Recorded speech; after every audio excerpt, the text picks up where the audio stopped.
Hi, my name is Snyder-Renfro, and I'm going to share with you some ways to integrate FCCLA STAR events and national programs to increase engagement with service learning projects and making global connections for students. Here are some best practices, things that we've done this year. We had a National Monarch Awareness Project where we invited people from our district, state, and nation, collaborated with them, and we all had projects going on simultaneously where we were bringing awareness to the plight of the monarch through art. And there were a number of exhibits that were in schools, as well as 2 museums and a community partners office exhibit. We also build partnerships through online platforms, and this is from the Interview online platform for students to track their service learning hours. And you can collaborate with the days of service that are state and national and worldwide days of service, like Our Planet, Our Future for the United Nations Day.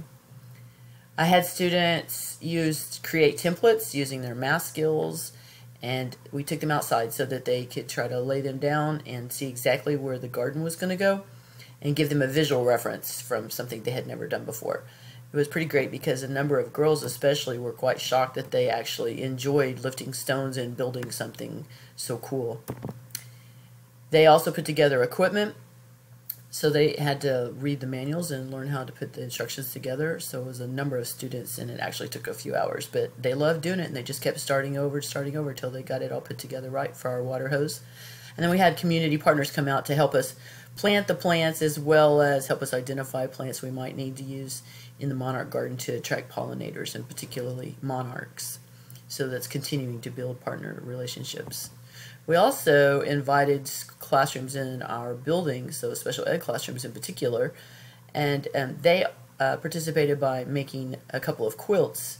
They had a master teacher who is a quilt artist, and she helped guide them through the process of using the sewing machine, and it was great because it helped develop their skills and build math and literacy. And of course, to recognize and embrace the diversity of others.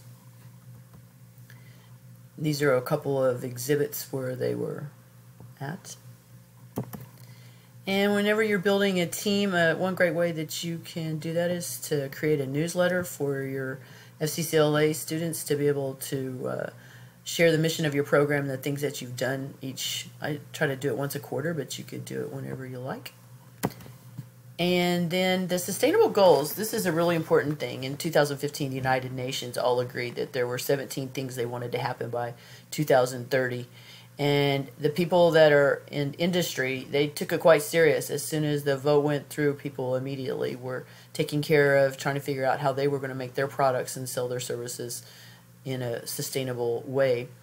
The Lego company actually hired somebody, and at this point, this is 2019, they've almost conquered how to make Legos from something that's not plastic, that look and feel the same, have the same color, and will fit in the old Legos. So it's a really big deal. One way that you can help students learn about the Sustainable Global Goals is start integrating them into your national programs and service projects, helping them to make those connections. Volunteering is a way to keep your students healthier and happier. Volunteers live longer, and this is community services, one of the FCCLA actions that students can take to participate on a national level, as well as just in their community. Students participated in the National Partner AT&T Access program this year.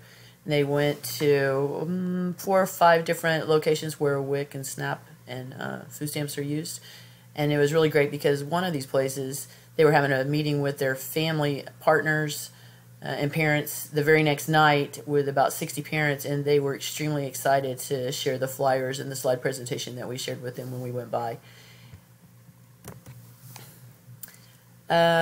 Also, FCCLA at the Table was this past week in December, and we made a project where students were able to learn how to prepare a healthy meal with the Choose My Plate template and the new site on the USDA site, to have our state actually with the little template, and to create a recipe for making stronger families with a meal. So not only nutritionally, but communicating with each other, spending time and creating strategies for the day and setting goals, and then checking back in at dinner, hopefully, if that works out, to find out what the successes and challenges of the day were and to celebrate with each other. Facts for driving. These are part of the global goals that include good health, reduced inequalities, and sustainable cities. And one way we do that is we always partner up with our local fire department that's closest to our school. We invite them to come to our school, as well as in this particular case, we stopped by and gave them thank you letters for being our partners in the community to help keep us safe. We also have our our police department come by at school, and this is another opportunity to not only share safety facts about emergency responders, but careers in that industry. And so I try to make both of those connections and career connections. So that and for global goals, it not only helps people to get out of poverty, but it also helps them to be able to get decent work for good wages. One way I did that is to have our students go to a career fair that was for STEM in the trades industry. And there were lots of different hands-on kinds of activities. Our district helped actually make this happen, and I was able to get my students to be able to go where they could go create, build, and problem solve. It was extremely successful, and it helped some students realize that they might be interested in careers in the trades. For Families First, I try to, we're actually working on some intergenerational projects, and a big part of this has to do with mental wellness for not only my students, but for their families and then for their community at large. And a global goal for this is the good health and well-being. So one way I did it, of course, is with Real Care Babies, to have a simulation in class for students to see what it's like to be a parent and deal with that stress. But also, we've got a service project that we've been doing for a while where we go visit memory care centers in our area and we read to the residents, as well as this year we actually have a partnership where they are winding skeins of thread, yarn into balls, and they're giving them to us, and then my students and other partners in our school, we're all creating hats to be able to give to the Infant Crisis Center and foster care centers, and of course the students are going to be able to make some for themselves too. And then we're being pen pals, because everyone in a memory care center doesn't actually a lot of them can read and write, and they get really lonely because they don't get any mail in the mail. So we're doing that today. Here they were playing bingo and helping them play bingo. For financial fitness, there's so many things that we can do, and I started the year off by actually having my students play the game of life. So I was tricking them into money and careers without them realizing it. It was actually what we did the first day of school, I think, or maybe the second day. Oh, it was the second day of school. And that way they were able to practice making decisions that would affect their future. And of course, ultimately, we want to try to eradicate poverty, and education and financial literacy is one way to do that. For FCCLA Power of One, there's a lot of things actually that students can do to become powerful. But peace and justice is a really big one, because when you become powerful for yourself, and you're taking care of yourself and your family, and you have a job that can supply your needs, you're also able to become a really great leader, of course, if you're in FCCLA. And so this is one little girl and some other students. They were taking hold of their future by using their right to register to vote. And then over Thanksgiving break, this one student, she had enlisted the help of her classmates at school during lunch, but then there weren't enough cards made, and so she finished making 120 cards for her Remember to Care project, which she just created a website and everything for.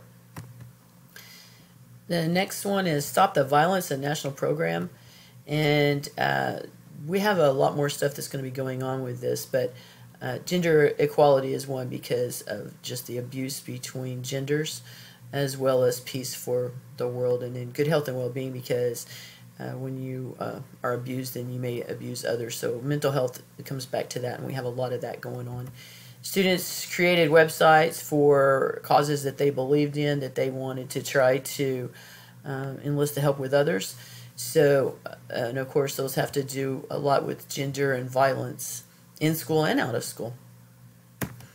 And the student body has so many exciting things, and like I said, we go back to mental health as a really big one. However, there's other things too. So students created projects and presented at a nearby college about being tobacco free and partnered up with the Tobacco Free Kids, which is one of our national partners.